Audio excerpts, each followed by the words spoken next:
we can predict the answer that fits blank from these two hints given as by decades and an impending danger speeds toward it down the final stretch.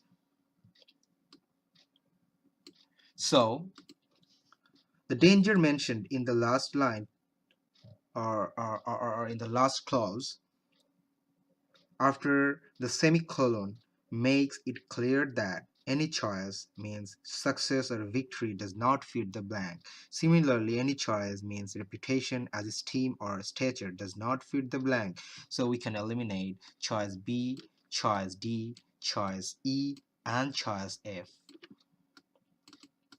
Now, coitus and demise given as choice A and choice C respectively mean end or death or decease, which support our prediction with respect to the passage and its message. So the correct answers are choice A and choice C.